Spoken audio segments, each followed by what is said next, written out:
It's good to see you again. It's been so long since you've been here. You had me thinking you were dead.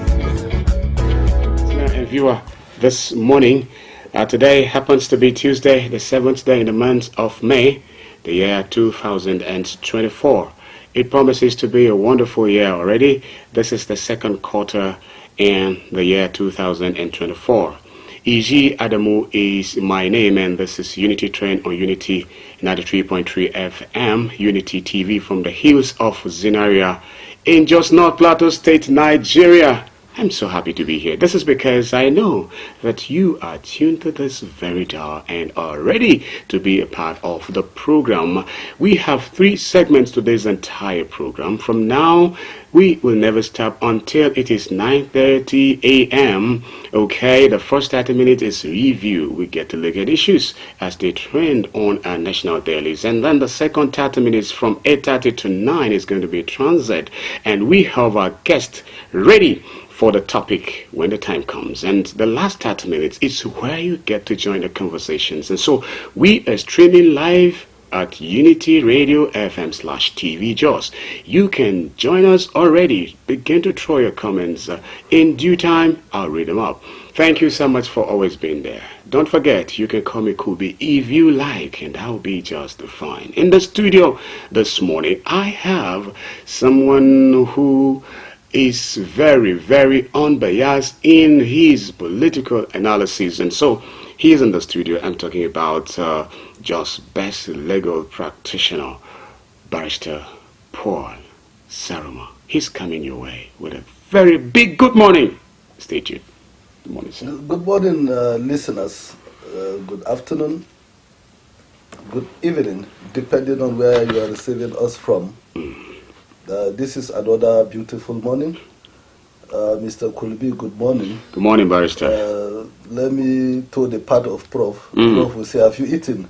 Yes, God's willing, God's willing. So, you know, in Nigeria, at times, even what to eat today has become a problem. Yes. So, we wish you a peaceful, and a beautiful Tuesday. And as you stay tuned, we wish that you enjoy, and we also anticipate your own contribution in the course of today's Unity Train.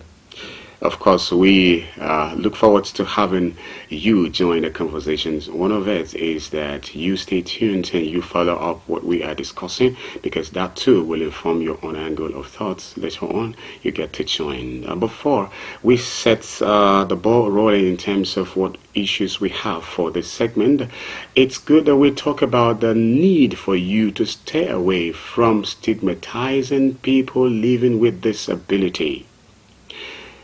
People whom are physically impaired, people whom are unintentionally injured. Life has a lot to offer. You only know of what is today and now, but the next moment you don't know what it will come over you. And so give them hope, help them believe in themselves, support them.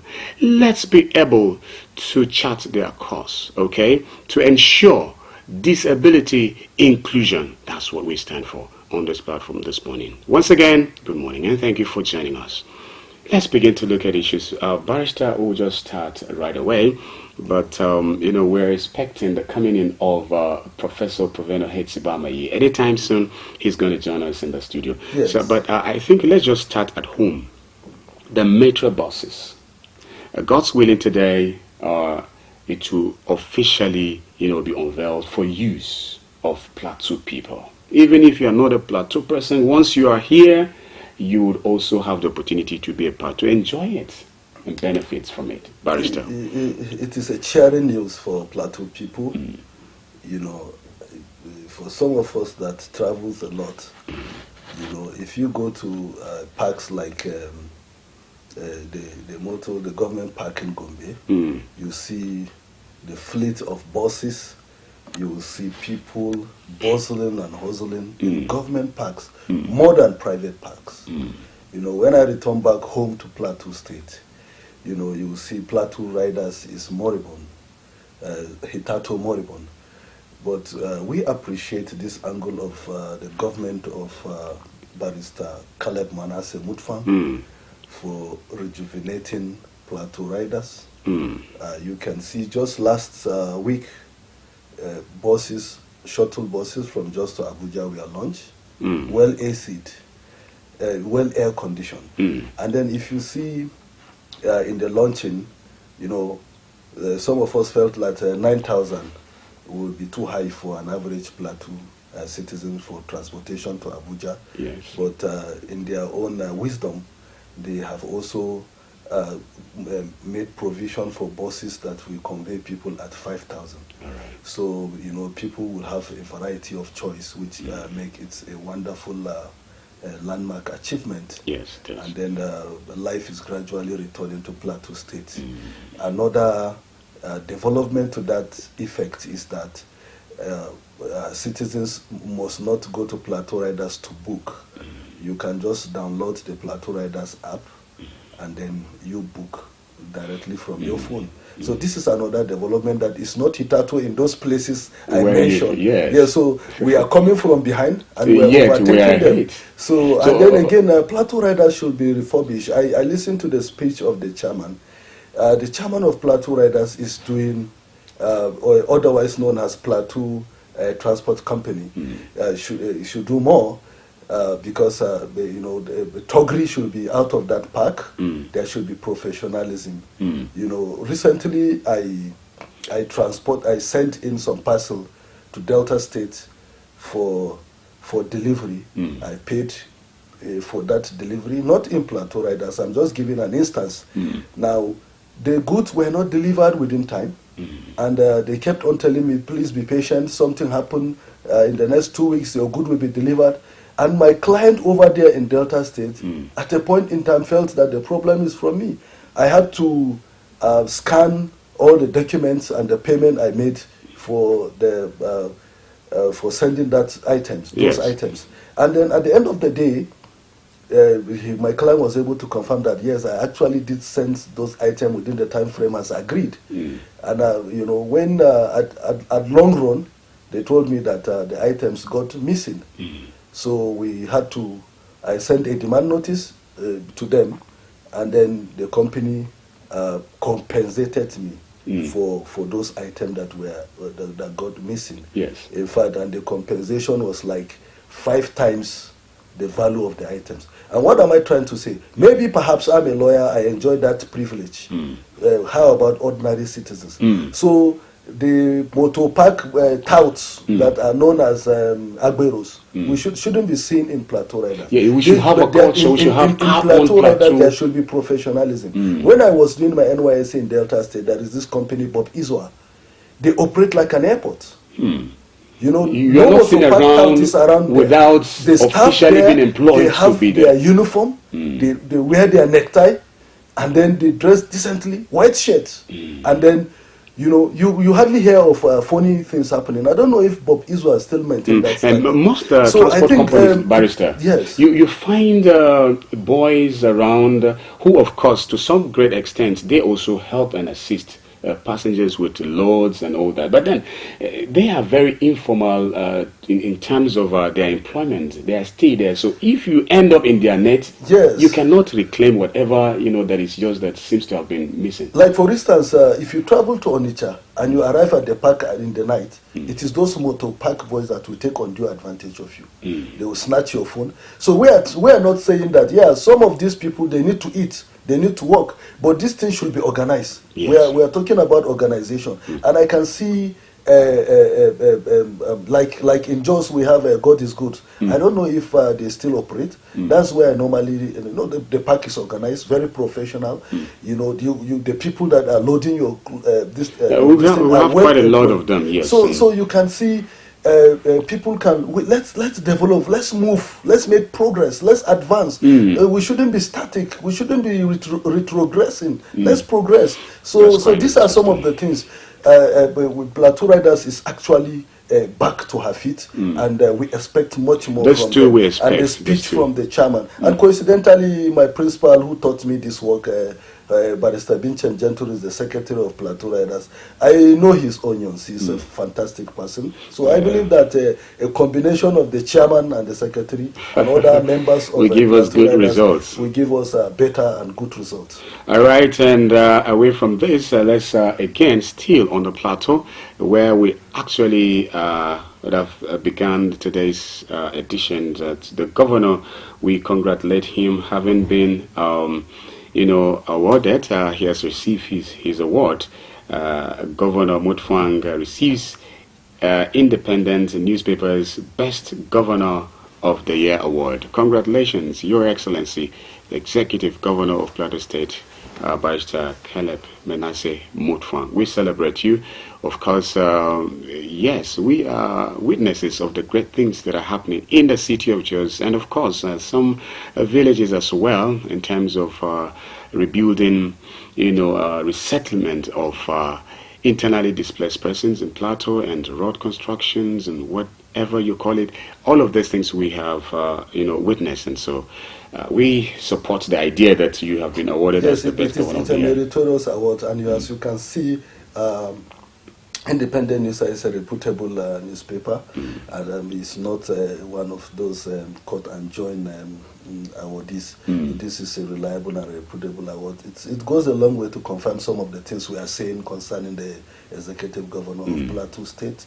We here, our job is not only to criticize, we criticize objectively, and the end is for the benefit of the people. We draw the government attention. We don't condemn. We criticize so that the end will lead to an improvement in governance. Yes. So you can see that today there are going to be launching of the commuter buses at the Plateau State Government House Chapel. Yes. A number of buses will be commissioned today, and then part of the activities marking the commissioning.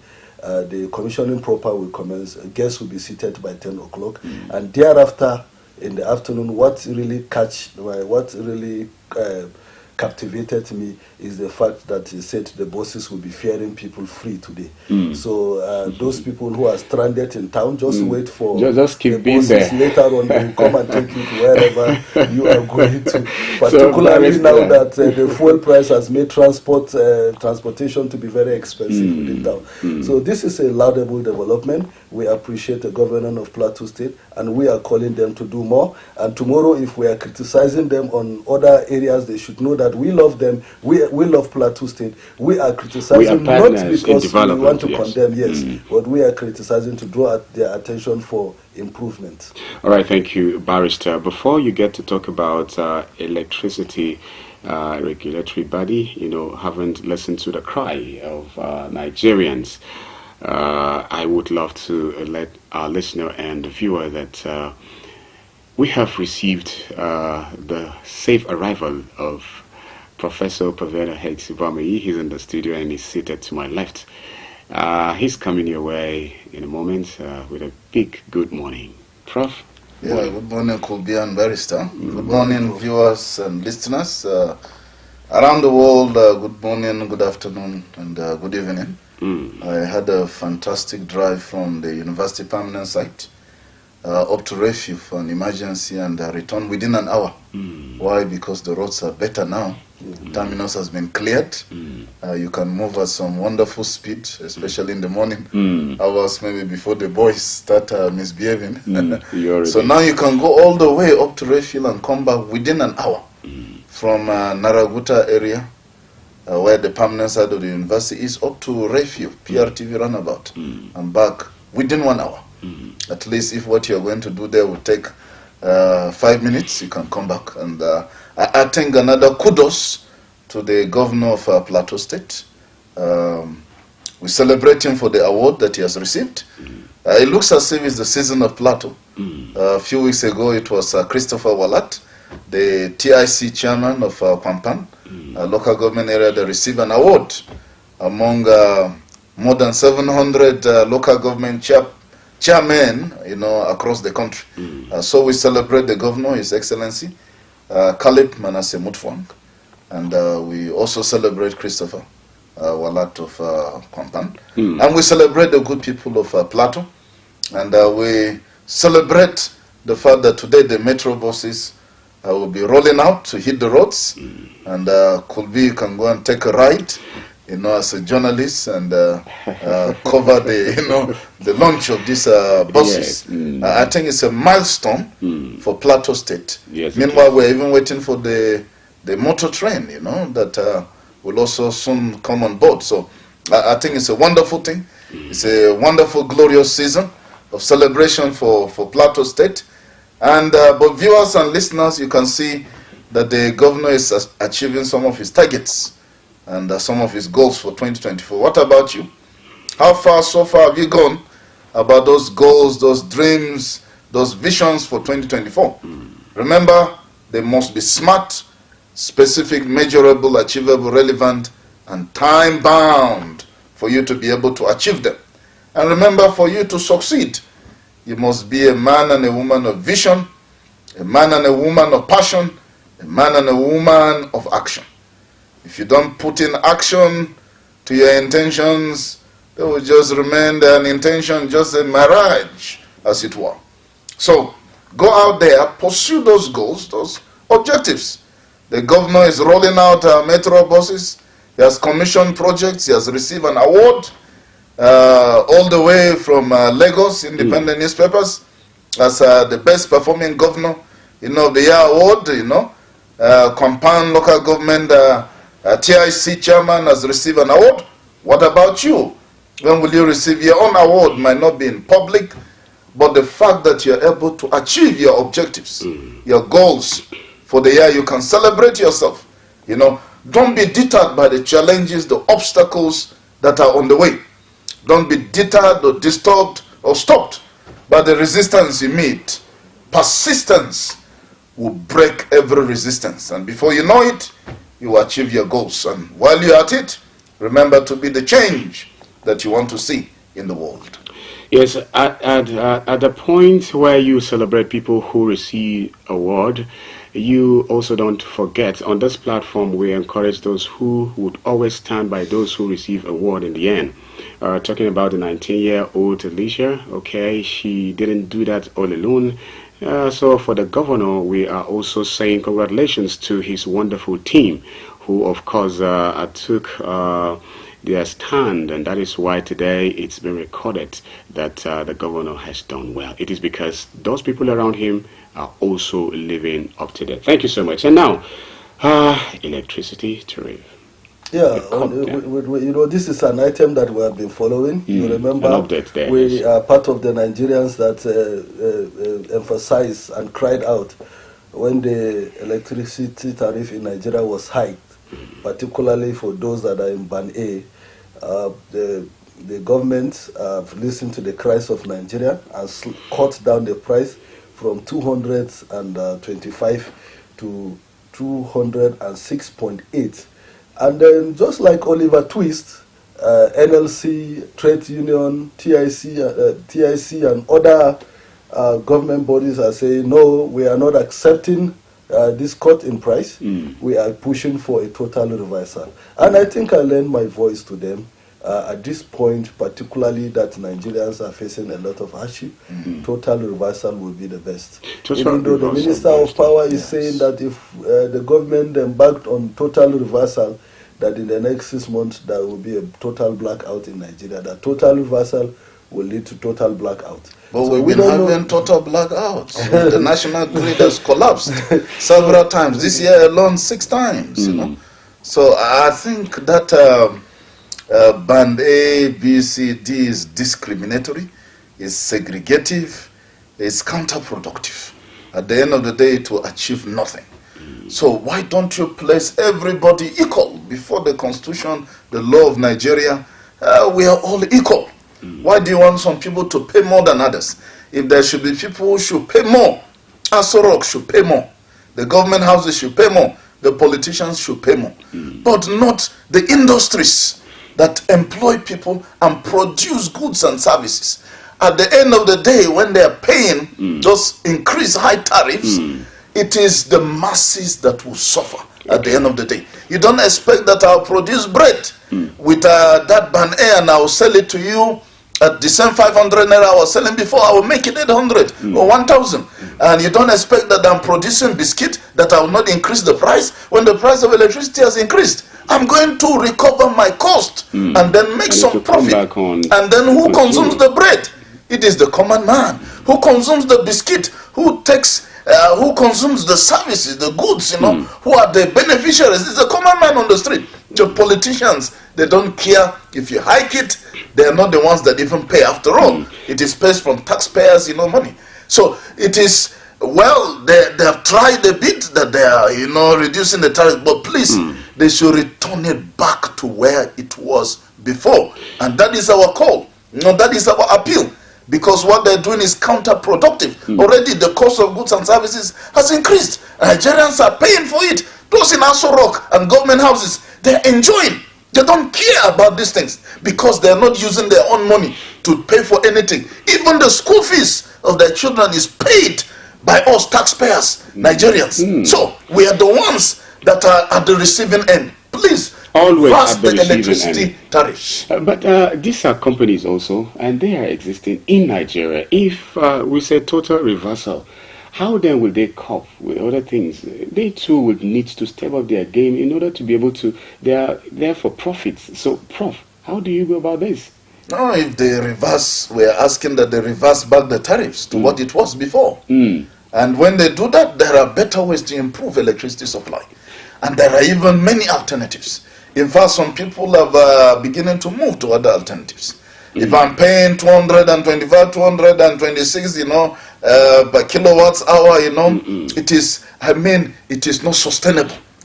Especially for small industries, small companies that employ just 5 to 10 people. And they're paying, they must recover their costs. For instance, Prof, Barrister, you know, this electricity, you know, power supply and all these companies, they too, you know, you can imagine they were using generator. That means they also bought fuel, and fuel price is increasing. So how do you expect them to continue to remain to? That's why the government should have a holistic approach. You see, the problem is that the government is solving these problems in bits, not doing you know, a kind of holistic approach. You touch here, touch here, touch here.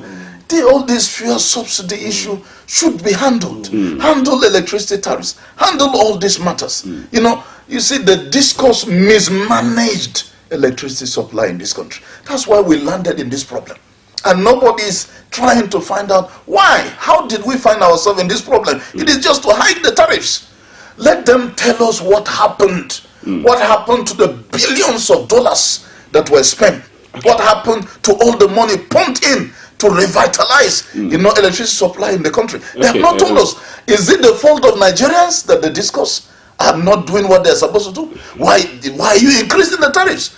We are not the ones that caused the problem. The discourse should bear their cross, should carry their cross. They caused the problem, so they should bear the cost. All right, in the next 5 minutes, let's see what we have on the battle between Yahya Bello and the EFCC boss. So, Barrister, very brief. Yes, very briefly. What we have here. You know, we have been following this issue of Yahya Bello and EFCC. You know, on the 26th day of April, if you will recall, Yahya Bello rushed to Kogi High Court, particularly the Court of Justice, Honorable Justice Isa Jamil in Lokoja, and he secured an order that EFCC chairman should appear before the court on the 5th day of May and explain why he should not be committed to prison for contempt. You know, it's actually interesting. Somebody who is doing his job, and then the criminal, or let me not use the word criminal because he is not convicted yet. Yes. The suspect is now the one now telling securing a court order. You know, some people have argued that is like getting an immunity through the court, which is quite unfortunate. And these are some of the things that we have said, that the judiciary should really look in and regain the confidence that they have lost. The judiciary have actually lost the confidence because a suspect now going to court challenging EFCC chairman. In fact, he is now the one threatening EFCC chairman with imprisonment because the order was that EFCC chairman should appear before the Kogi State High Court on the 5th of May, or he will be committed to prison.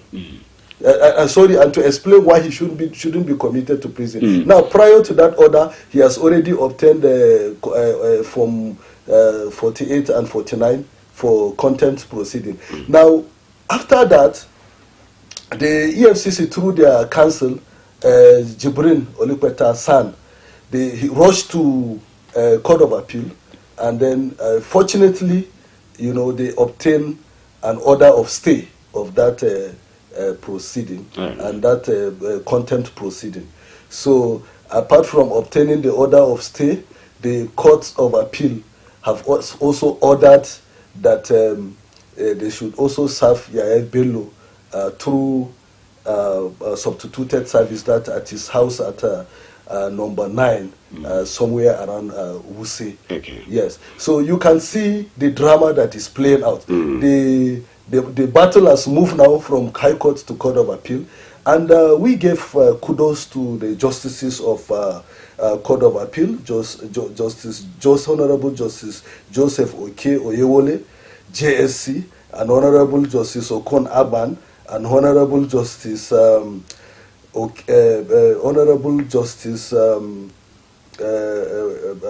I've missed the other name of the other justice of the Court of Appeal. They did fantastically well, and they are standing for what is right by finding merit in the application of the EFCC to stay the activities of the High Court in Kogi State, so that justice will be done to this case.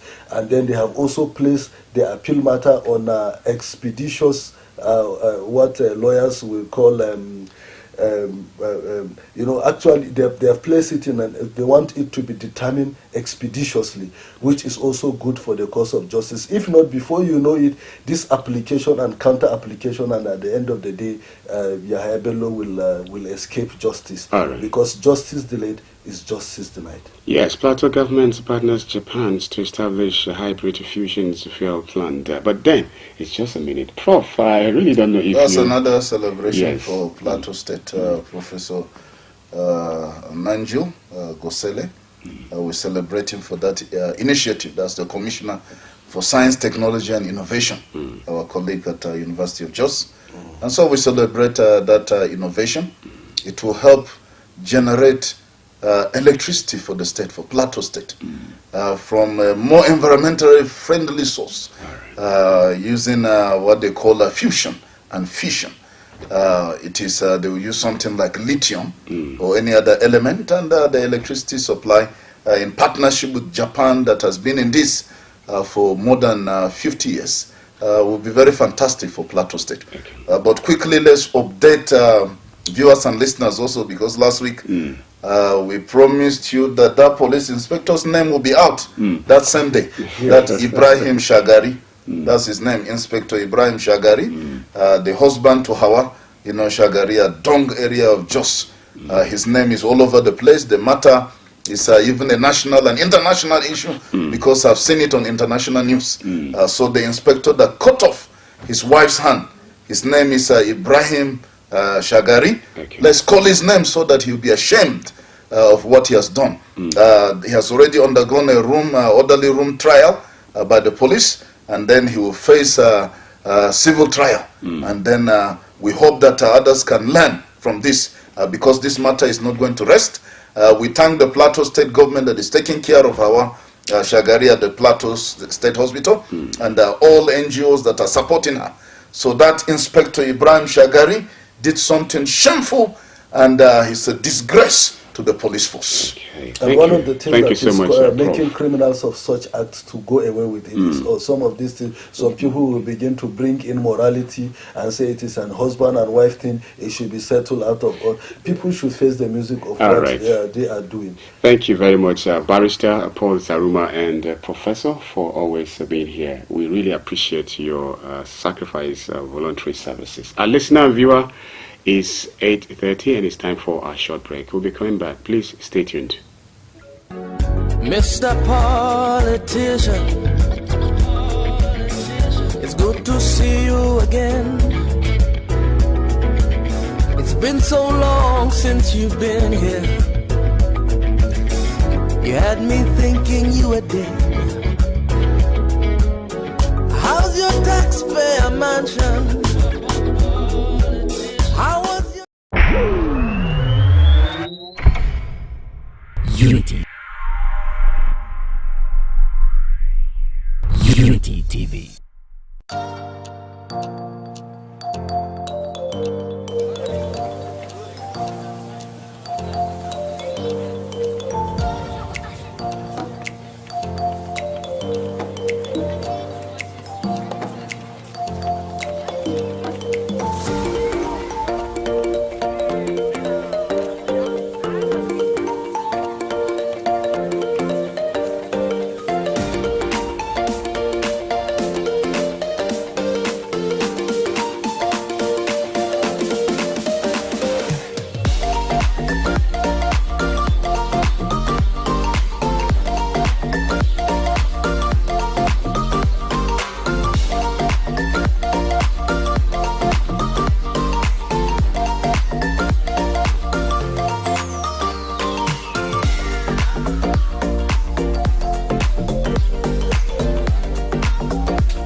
Mr. Politician?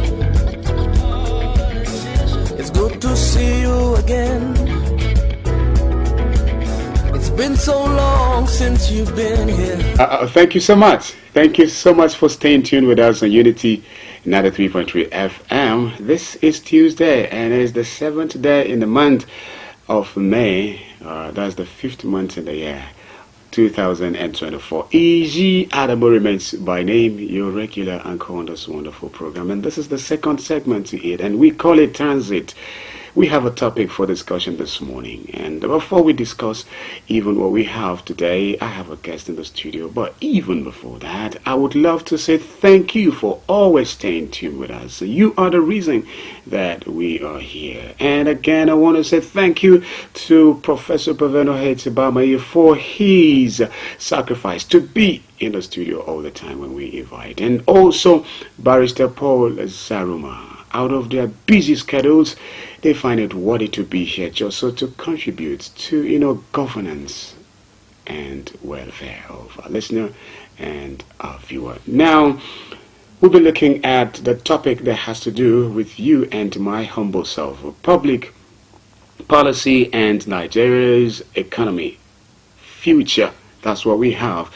And in the studio, there is no one else to help us look at this issue objectively rather than Dr. Ismail Bello. He's not a first timer, he's a long timer, and he'll be saying a big good morning to our listener and viewer right now. Good morning, sir. Good morning, listeners and viewers. All right, the conversation begins, but before we do, please do not stigmatize the people living with disability. People whom are physically impaired, people whom are unintentionally injured. Be there to encourage them. Be there to give them hope. Help them to believe in themselves and support them. Offer to assist, and when they agree, do assist them sincerely. But if they turn out or turn down your offer to assist them, please let them be. Let's be together. Let's promote disability inclusion. You know just what is happening today, but you don't know what happens to you the next moment, because life has a lot to offer. After all, We all are humans. No one is more human than the other. So respect them. Thank you so much for listening to me while I made that statement. All right, Dr. Ismail Bello. Now, there's a lot happening concerning the economy of this country, sir. Yes. You would have the issue of the dollar rising. You know, at some point you say to it appreciating, and just when you think it's going too bad, and sometimes it comes back, you say it depreciates against the naira, and it continues like that. It's fluctuating, and you cannot predict it. And the living standard of Nigerians, hardship is there, and people seem to be going from bad to worse, and that is the situation at the moment. Prices of food items and transportations, here you have it. Things are just growing very uncomfortable.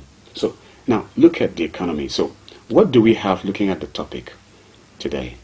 Public policy and Nigeria's economy future. Do we have a hope? Actually, we have hope, and we must be hopeful always. Thank you. But when you look at public policies, Nigeria is a giant of Africa, and Nigeria is among the 6th largest country in terms of population over the world. Among those countries, you will discover it is only Nigeria where we import food.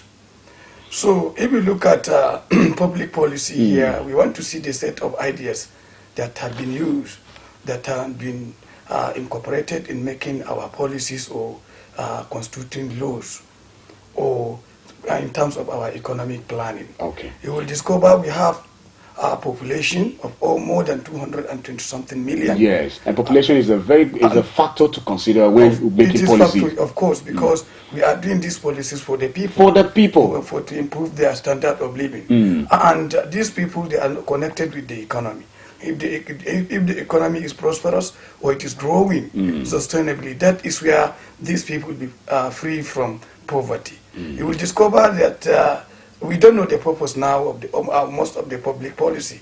We don't know whether the purpose, all the economic policies that are public policies, they are aimed at just generating money from the population and also just spending it for government running only.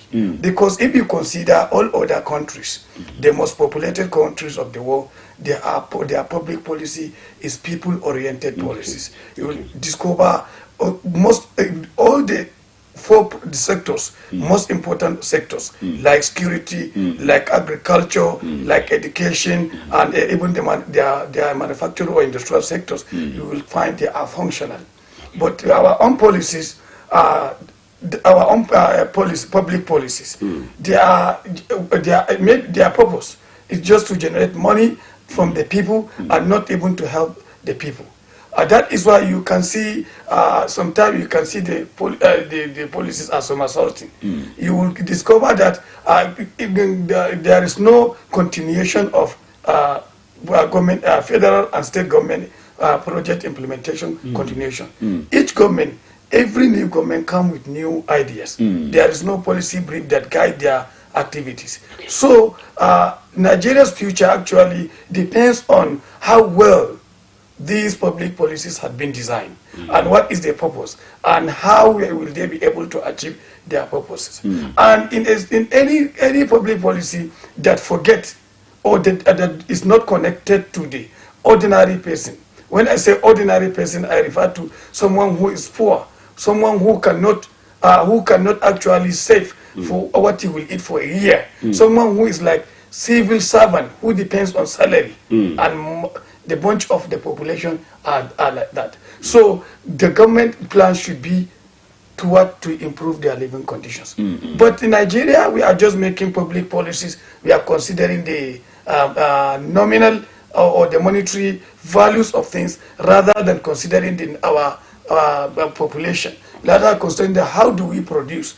Is our production base efficient? And if it is efficient, it is functional, it is affordable, because you can see it. We have a lot of economic challenges in Nigeria. We have this fuel scarcity problem now. We have dollar dollar scarcity that caused naira devaluation. We have apart from this energy, that is electricity tariff hike.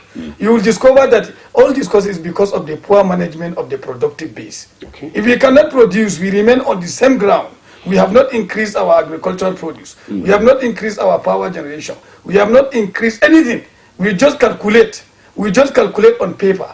So these people that are making this public policy, we don't know where they are getting their ideas and how they are able to formulate their policy. That is the reason. So Nigeria's future depends on finding out, connecting with the people they think, these people, they think that they were their burden. Because that is why in their policies they are removing subsidies. They think there is subsidy, that subsidy is a burden on them. And they are forgotten in the budget. When you look at the component of the budget, you will discover that even external debt body alone is too much. We are almost 25% of the portion of the budget is to service external debt. While here we are afraid of subsidizing good for the citizens. These people we are talking. So Nigeria's future actually depends on the implementable policies and the realistic policies that can help these people to be prosperous and bring them out of poverty. Now, you landed on the word that described the situation of a common Nigerian, poverty. Now, with poverty, and you made mention also of the populations, there's a factor to consider if you want to invest. And I have seen lots of, people outside Nigeria that are, of course, not Nigerians, wanting to come to Nigeria because of the population, so that they will be able to establish one company or the other and invest. Because for a country to have a population, then it means that there is market. Okay, do you think that government policy is considering the population as a factor to make it benefit for itself? Or is the population, Nigerian population, any problem? Is it the problem that the federal government is not able to manage and make the economy work for us? To be frank with you, I can tell you, I think the government has not enough money, have not enough resources, because what they suspected, their speculation was not what they found. Because you could discover when they assume that when they remove the subsidy, because I always remain on the fact that subsidy removal will hurt the economy, will damage the economic structure itself. It is better to leave it and manage them by taking it step by step. But when the government thought that subsidy removal will leave them of the body, it remove it, and you can see the production continue failing, and the fuel sector continues. You can see now the price, everything is short, and the prices, the inflation is increasing proportionately with the increase of more than proportionate to the increase of the fuel, petroleum prices. So what I'm saying, what I want to inform here is that if they think you cannot invest in a country where the security sector is not efficient, you cannot invest where corruption is, the profile is high. You can discover that they cannot even monitor money laundering activities within the country, and high profile scandals are being reported daily. So, and these people cannot be the people that have been indicted, even if they are taken to court sometime, they will be released later. So these foreign countries, they are observing our systems. That is why we say public policy. We see whether our policy can monitor economic activities properly, and insecurity is another problem. So this insecurity position and security situation and the decision that the government has taken so far, it is opposite, because it is not linked to the ordinary citizen. There is disconnection between the previous government and the present one. And also, even in office, you will discover that if there is problem within a ministry, like this electricity problem, if we supposed to have our previous minister of power to sit with the present one, so that they will discuss and see what are the issues. If there is corruption there, if the system continues, they will find out the corruption. I will know how the problem is. And you will discover even in the petroleum sector, we cannot even refine. Even the government-owned refineries are not functional. If they cannot refine, they will just assume that it is an assumption that they will privatize the sector. After the privatization, they will just initiate a law. That law, they think they will make just money by giving licensing and collecting taxes. Through this taxation, they think they will make more revenue than managing or operating the refineries. By doing so, we change a country from managed economy to what I can call full-scale capital economy, and while the country itself does not have adequate capital. That is why we always want foreign direct investment. We need it. We want to grow our economy to almost $1 trillion economy. And this is impossible because we have not made conducive policies that may attract other people. And also, the person that we're supposed to make project for them, like this infrastructural development expansion that the government intends to do, it is not done to help the poor man. The policies are one-sided. They are just helping one section of the population. Okay, you seem to be so concerned about the welfare of the ordinary citizens.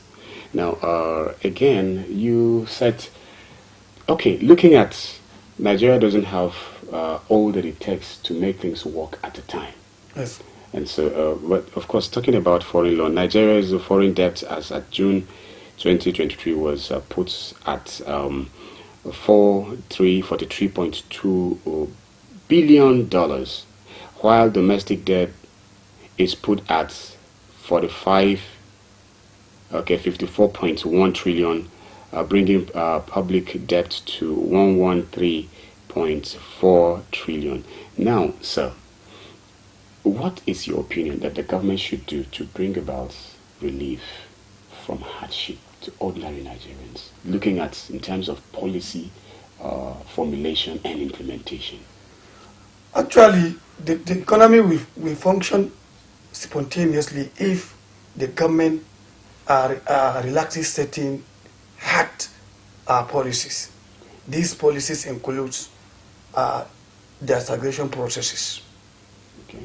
Number two, allowing the younger population to have employment. How? By ensuring that government forces other levels of government to actually have certain functional factories.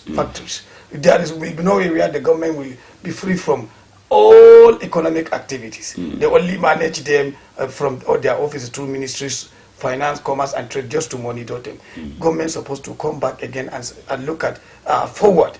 Thirdly, there is no way government can only achieve this and have the population by subsidizing basic things. Okay. One, the fuel.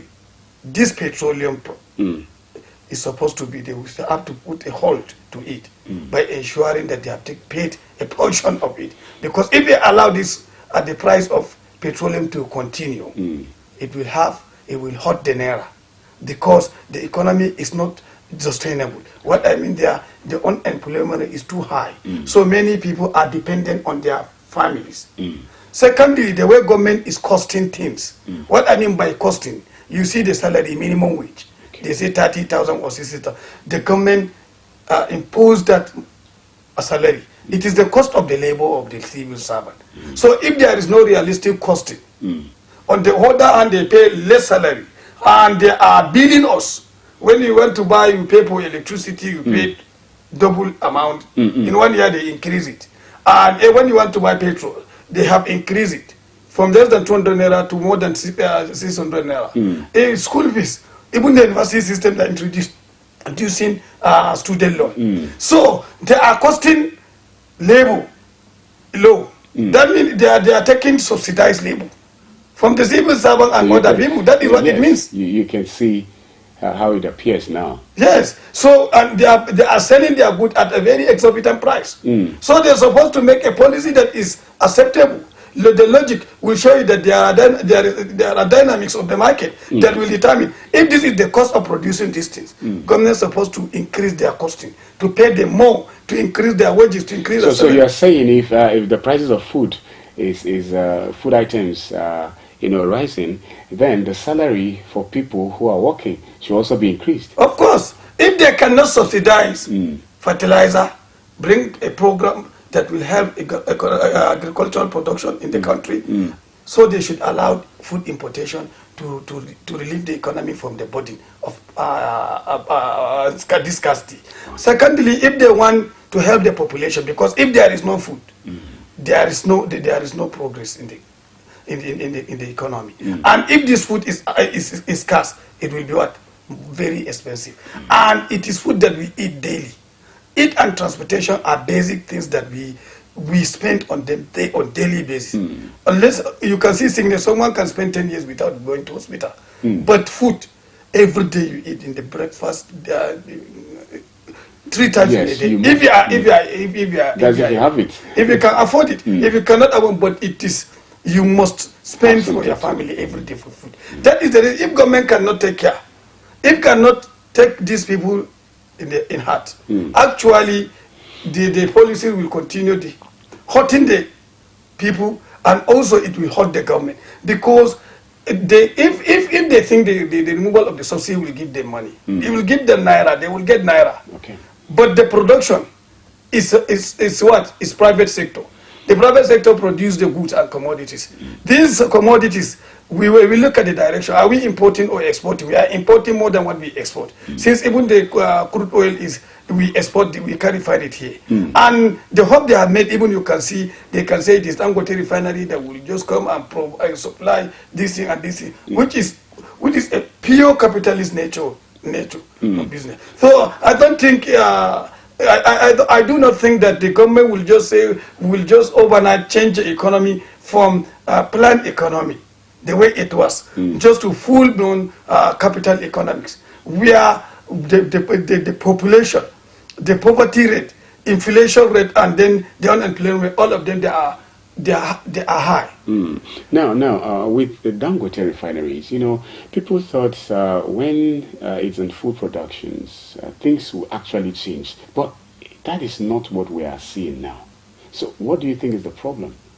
What I think is the problem, you see Nigeria, as I told you, we have a population. Even the NNPC could not give you the realistic data on what we consume daily.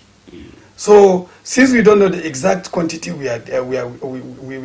people we are consuming on daily basis, because you can see that the whole sector is what private sector led sector. We have very few NNPC filling stations. We have almost 30-something thousand filling stations nationwide. So now, if NNPC cannot know exact quantity we are consuming daily, and Dangote, we assume that we estimate that it is 60 million liters of petrol we demand daily. How do you think Dangote, even they said that the refinery is the largest in the world and this and that, what you will think is that, I want you to understand is that in 1 barrel of crude oil, when we refine it, it is assumed that we get something like 73 liters of petrol in 1 barrel. So even the production we need, if we need 60 million liters per day, that means Dangote refinery should at least refine not less than 350,000 barrels per day to get this 60 million liters of petrol from the production. So if Dangote in one month they will be telling us they have given him 1 million barrels of crude, then a week later they will say they have another one. They will continue climbing. If they supply 6 million liters of crude oil to Dangote refinery, each 1 million barrels is supposed to be refined in 3 days or 4 days. If they can use their installed capacities, that means what they are supplying to the refinery based on their installed capacity, have they set it? That means it's just like someone who bought a trailer that needs 30 tons of 30 tons of goods, and you are supplying 10 tons of the goods. So it will be something like NEPA, because the average cost of production, even if he refines it, it will be higher. than what you expect, because you are not using the full capacity. Okay. It is the same thing with NEPA. We are generating the same 4,000 watt, 4,000 watt over 10 years or 20 years. As in that we had expanded. So the cost of production. Are you getting what I'm saying? Just like me, I'm teaching 5 students, you are paying me the same salary. I did not increase, and the students are at only 4. And you are increasing my salary because you are promoting me. That means the average cost of producing one child is increasing. But as in that, you are promoting me with an increase of the number of my students in the class. In the class, you will discover that the calculation will go proportionate. So instead of generating more megawatt, so that the cost of kilowatt will fail. No, now we are stagnated on one thing, repairing the same thing at higher cost. The cost will be translated, and it will be what? It will be paid by the consumers. That is what it means. So Dangote refinery, if they cannot allow him to operate at its full capacity, the average cost of his production will be higher than even imported one. Wow, I see. Of course. Now, and I know right now as we're speaking, it's just possible that my listener and viewer right now is so concerned about if at all there's any hope that this cost of living will, the solution. Is there anything? Yes. All what the government is supposed to check now, it is almost, we are now in May. It will still be 1 year. Yes. So the government, the federal government is supposed to analyze and see the things how they are. They can discover that actually subsidy removal has not helped the government. Because when you look at it, it's the federal government is trying to get external debt from the World Bank. That means if the subsidy removal was the body, why will they take another loan again? They will have used that money from the subsidy against. Yes. So if that is not the case again, they will check from the power. They will see why are they trying to increase the electricity tariff. And apart from that, they should look at the economic function. The unemployment, it is increasing or decreasing. They will discover that it is increasing. They will look at the market prices. They will all prices are increasing. And they should supposed to look at the value of the naira and to see why it is fluctuating. Forget about the fact that just within 1 month, it was in 1,800, it is falling back to 900, and now it is going back to where it was. If the basis, that's what I mean by basis, we don't produce, we don't have efficient productive base in the economy. There is no way we can manipulate numbers and see we have increased it. Wow. In 2014, it happened during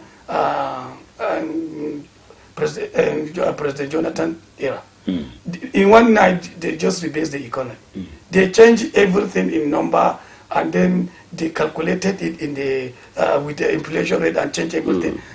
We said our economy was, I think, the largest or second in Africa. It was just rebasing. They used the same numbers to change it. Now we can say we have trillion of naira. But that trillion of naira does not was something better than what we had last year. The budget now is almost 27.5 trillion. When you look at the value, it is less than the value of what of last year's budget. So that means we are just calculating nominal number or in cash, in naira terms. But when you calculate in dollar terms, you will discover that it is not an increase, it is just a reduction. All right. Thank you very much, Dr. Ismail Bello, for being in the studio and for taking us on such a wonderful ride, talking about giving hope to Nigerians and looking at public policies. And our viewer and listener, it's time for a short break. We'll be coming back. Please stay tuned. Mr. Politician, it's good to see you again. It's been so long since you've been here. You had me thinking you were dead. How's your taxpayer mansion? How was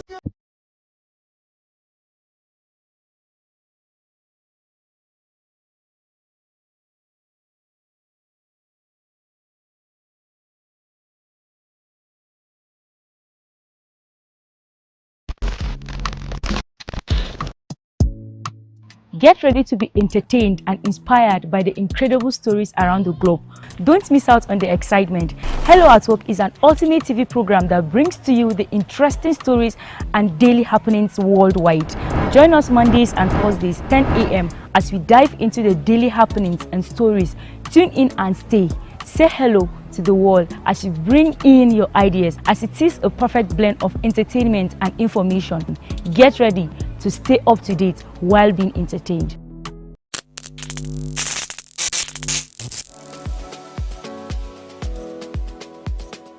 Are you bored and need some company? Get a TV experience like no other on Unity TV. We are turning up the hits with captivating TV shows, electrifying political programs, music, movies,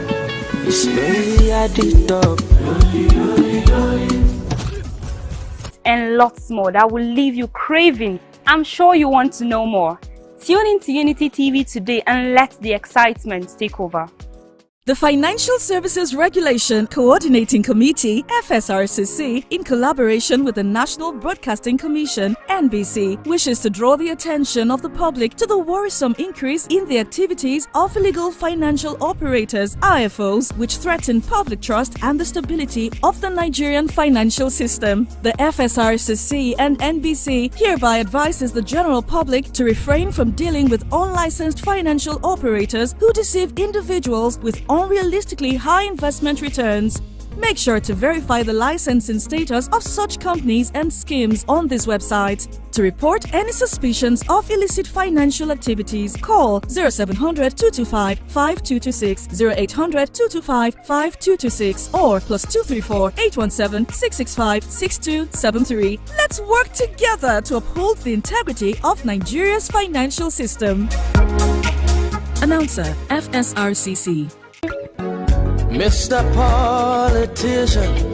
For staying tuned with us on Unity 93.3 FM. Isha Damuri is my name, and this is Unity Trend.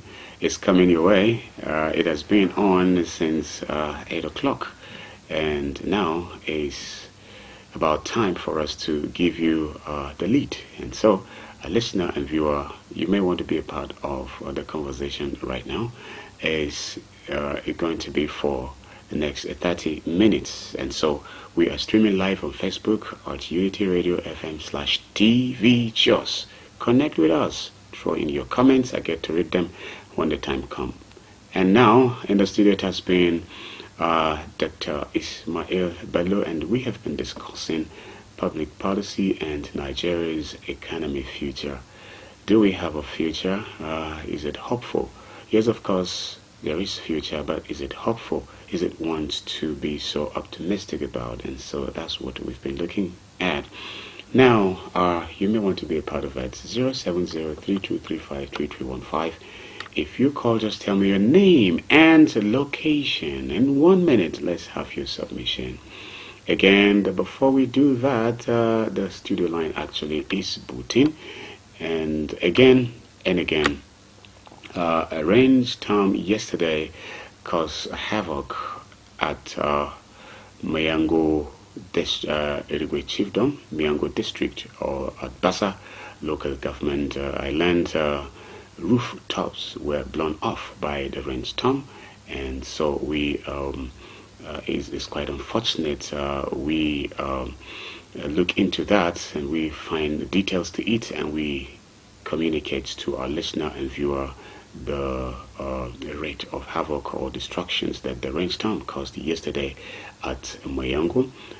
Someone called to inform that Idris, actually from Mayango, called, and I've seen the reports, something put together by the Mayango Youth Media PRO, also posted that on Facebook. But then, thank you so much, our viewer and listener. Now it's time for you to join the conversations, and the line to throw in your SMS is 0808-478-9999. And so let's just begin to read your comments. I begin for what was the backlog. Okay, yesterday I was not able to read your comments, especially text messages, so I'll just begin right now.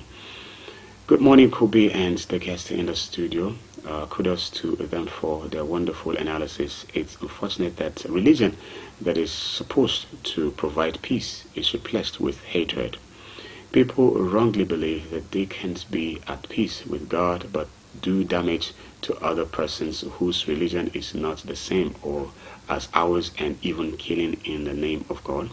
It's high time we realize that we are all made in the image of God, irrespective of our religion. We must tolerate others' beliefs so as to coexist peacefully as we used to. Peace is priceless. Let's live in peace. God bless Unity FM and Nigeria. Christy Izang from Bukubaro. Thank you for that. Another one says, good morning, excellent radio presenter Kubi Sumame Saukinkai, Professor Bamayi, and your guest in the studio. Thanks for the good work. Please keep it up. May God protect our country. God bless Nigeria and Plateau State. May God bless us all from Mutala, Yahya, Meigia, and Shanu.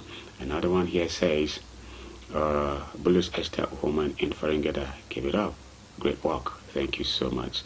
All right, and from Adewumi, he says, morning, Mr. Kobi and Professor B, Barrister Zaruma, and the guest to be in the state of tranquility and live together in peace.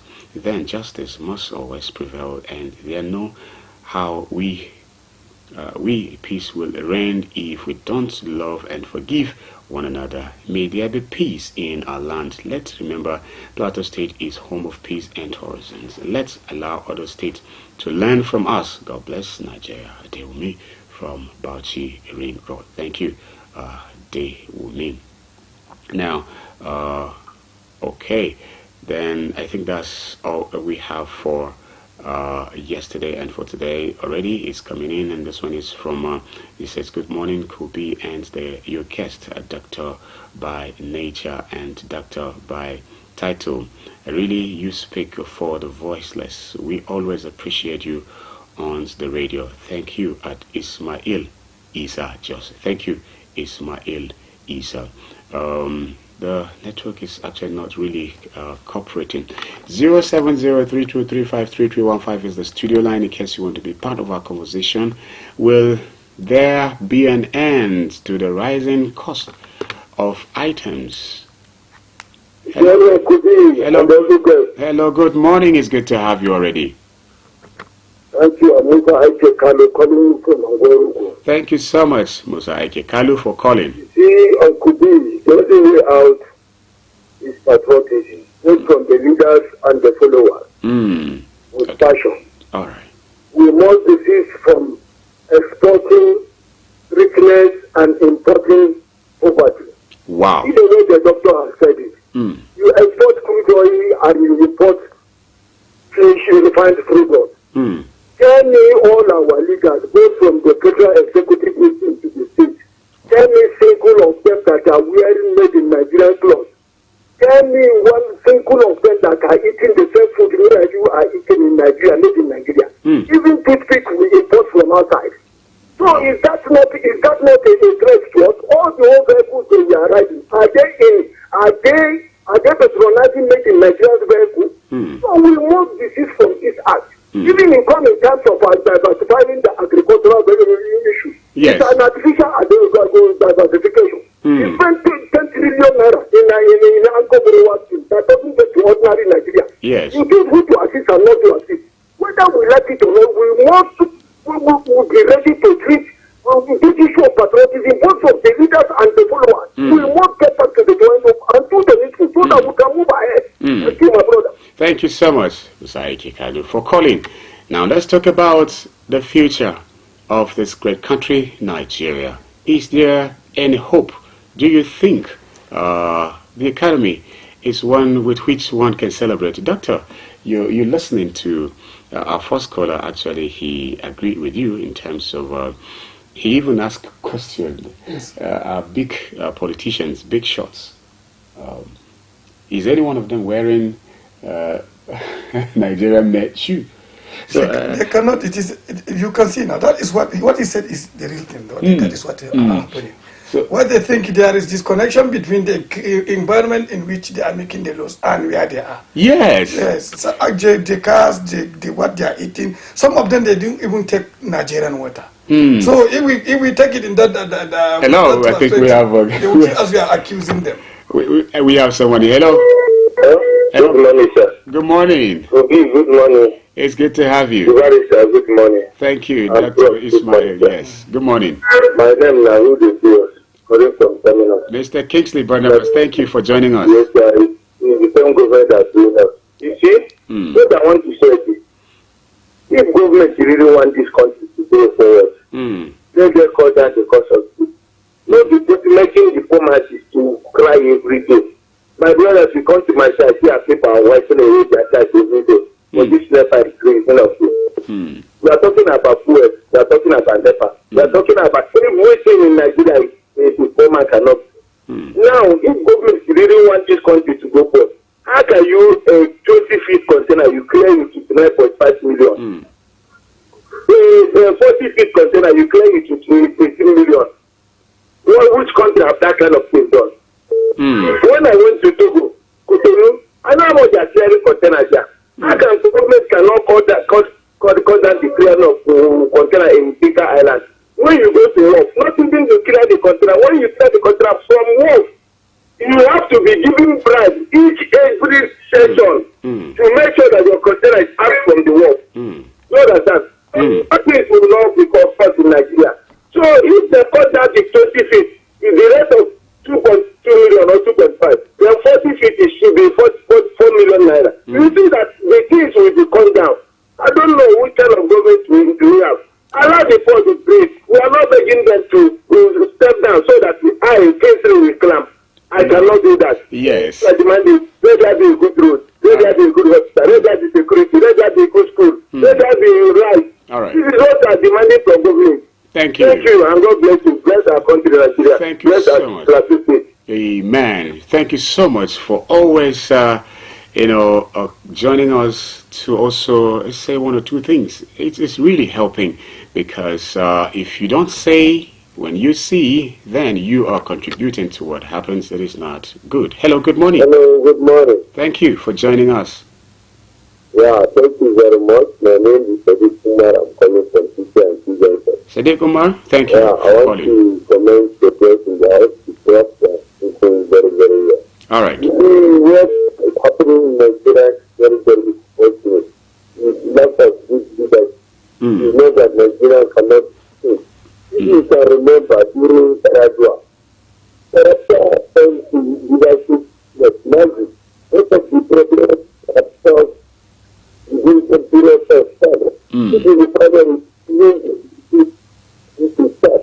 But you see, some bad leaders, you don't want all their development because of their personal interest. That's why just take you at the level of the terrorists in Ghana. But you see, if you take all the politicians to do what they can do to make sure that they bring good leadership, I think it's very, very possible. It is very, very unfortunate in this present administration. We are seeing what is going on. Every policy of this present administration is to protect Nigerians. And this is a sign that Nigerians do not vote for them. And we are calling on the government to check that this election is coming within or after a season of which is quiet. So if they don't do good, Nigerians should learn their lesson. Because what we have experienced, even the control of the INEC and other things, is very, very unfortunate. The corruption of already came into the Nigerian system. It's very, very unfortunate. Thank you very much. Thank you, Sadiq Umar. And our Facebook page, this one is from Jamilu Danchuma Maisa. God bless Unity FM. You try. Okay, God bless Unity FM. Thank you, Jamilu. And from Aliyu Maza, good morning, Kubi. Barrister Zaruma and Professor PH Bama, God bless you all for giving us free knowledge on radio. Thank you. All right. Aliyu Jagaban Eats, he calls himself, and it's lovely. Say, God protect and guide Unity FM at Dogon Sariki. Lovely. Another one here says, morning, Kubi and Professor. We are really enjoying your program. Wish a great day ahead. I say amen, and it's coming from Al-Hassan Hassan Usman. Thank you. Sadiq Ridwan say, I'm glad to have you here on Facebook. I'm, okay, again, I'm watching right from Abuja. Oh, lovely. How is life at Abuja there? Thank you so much. And back again to text messages. Let's pick one or more calls. Hello, good morning. Very good morning. Good morning to you. Thank you very much. You're welcome. This is the voice of Plateau State. I'm here from Angwarukuba, great comrade. I don't answer the Solomon. The voice of Plateau State emanating from Angwarukuba, spreading all over Nigeria. Go on in a minute. God bless you, good day. Thank For you. educating Nigerians. And this has said something that drew my attention. He said that Nigeria is a giant of Africa. I kept asking myself, what makes Nigeria to be giant? When you compare giant and where we are today, are we truly giant in this country? Are we supposed to buy for at the rate of 1,000 plus? Are we supposed to buy rice at the rate of almost 100,000? Are we supposed to buy cement, which is produced? We have one of the most richest men in Africa. That's what they in Nigeria, as a Nigerian. Are we supposed to buy cement at the rate of 10,000? Are we supposed to buy fertilizer at the rate of 50,000? Well, what kind of a giant we are? What qualifies us to be giant? That's good. What qualifies us to be giant of Africa? What? I want everybody to ask that question. And I want to say this could be what my call. All right. To me, Nigeria is physically giant.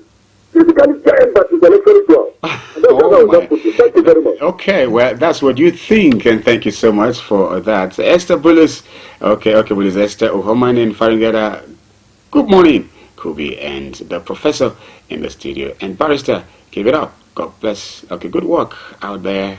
We pray for a better Nigeria of our dream. Thank you, Esther Bullis. Another one, text message, say, good morning. We really appreciate the free lectures, the political and social awareness you people offer to the general public. I pity those who don't listen to political update on radio. God bless you all. Babaji Empire from Mr. Ali. Thank you so much. Hello, good morning.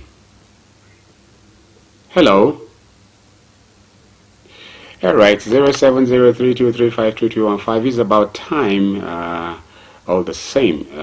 From my very own Oga, Hassan Garba, he's saying, may God make our end better than our beginning, accept our prayers, forgive our parents, bless our families, have mercy on our children, guide our leaders to the right path. Amen. Oh God, honor us with sustainable peace, unity, progress, stability, and prosperity of Nigeria. Amen again. Please, Doctor, can you share a light on stock exchange, Hassan Garba? And I think on this, we have come to the end of it. You know, we might not be able to pick any more calls because of time. Dr. Ismail would need to respond and give us his parting words. Back to you. And let's start with this last question. He says stock exchange. Light on stock exchange. It's coming from Hassan Garba. Okay, he's asking, what is the question? Please, Doctor, can you share a light on stock exchange?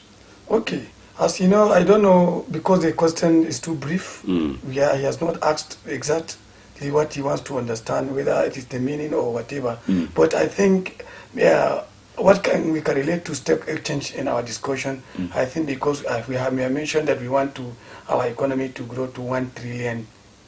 Okay. So we need only to take a capital foreign direct investment into the country, and also we should have capital base. So stock exchange is a place where companies are selling their shares, and they will sell the shares based on the investor will buy the shares, and then through the sales of the shares, the industries will be capitalized. So stock exchange is a very important one. It functions within the economy. It brings about foreign direct even domestic investment, and it is very important in any economy. It operations help in boosting the capital base of the economy. When we don't have a sound or efficient stock market, that means our firms we cannot raise long-term capitals because most of our commercial banks, they will give, if they give you loan, the loans are based on they are interest based, and this interest, they are, most of them, they are short term. Right. But this stock exchange is a place where we buy and sell shares, and these shares where they can give you as profit. So stock exchange market is very important, and the capitalization, we want to talk about this $1 trillion, we must depend on stock exchange market. Okay, there's another question by the voice of Plateau. Okay, he asks, what is Nigeria, the giant of Africa for? Is it in size? Is it in population? Is it in landmass? What?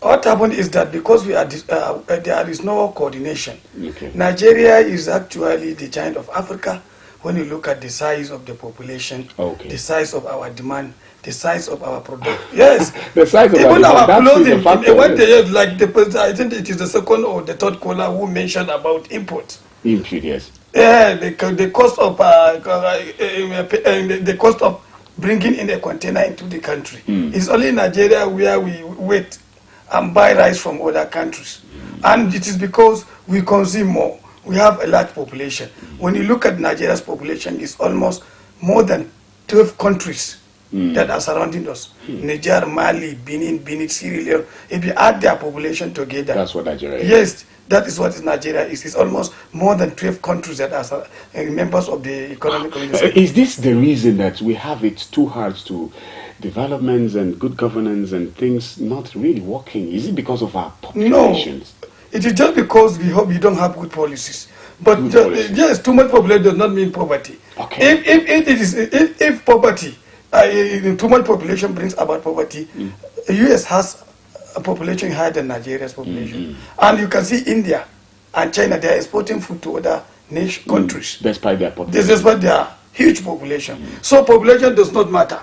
The population, human resources are important if they are well developed, they are educated, and the policies coordinated them. Nigeria can be the largest market also in West Africa, and in the whole world, Nigeria can be regarded as a giant country because we have representation almost all over the world because of our large population. Okay, Dr. Ismail, we have just but 2 more minutes to go on this program. Okay. So what would you love to say to our listener and viewer as regards to the future, the economic future of this country as we live? I want to make a call on the federal government, please to revisit their policies. Okay. After revisiting the policy by analyzing, they will know the future of Nigeria actually is hurting the ordinary Nigerians, those people that elected the government. Because I think it is only the masses that go out and elect. The rich people, they are few, and they don't even participate mostly in these things. So we have 2027 time is coming. Yes. So at least the government is supposed to review its first year and see.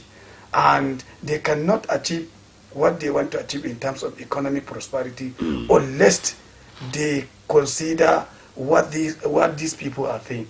Like this third caller he mentioned about fertilizer and the cost of living. The cost of living is too much. It is destroying households. You can hardly get people who can feed their families 3 times square meals daily based on the present salary. And those people that are not salary earners, they are even in market. You will see their capitals. Their capital is reduced because of the fact that when they sell their goods, when they went to buy again, they will discover that inflation has eroded their profit. So actually there is need for the federal government to stabilize the economy. Secondly, to ensure that the basic things like fuel, that is petrol price, these are electricity tariff, these are tuition fees, even university tuition fee. The federal government is supposed to do something. Thank you. That. Thank you so much, Dr. Ismail Bello. When next you come, we'll be looking at Plateau State directly, and then we see what policies there are and what should be done better. Thank you for always coming. Our viewer and listener, thank you for always being there with us on this very dial. This is as much as we can take today. Thank you, our GSM, Shamsuddin Kabir, Engineer Saliu, Norogo. Up next on our radio arm is a Fizere community broadcast with a reggae preacher, Trust Your Man. And again, just after it, On the Road is coming your way with Radio Amiibo. We see tomorrow. From me, could be bye-bye. Mr. Politician, it's good to see you again. It's been so long since you've been here. You had me thinking you were dead. How's your taxpayer mansion?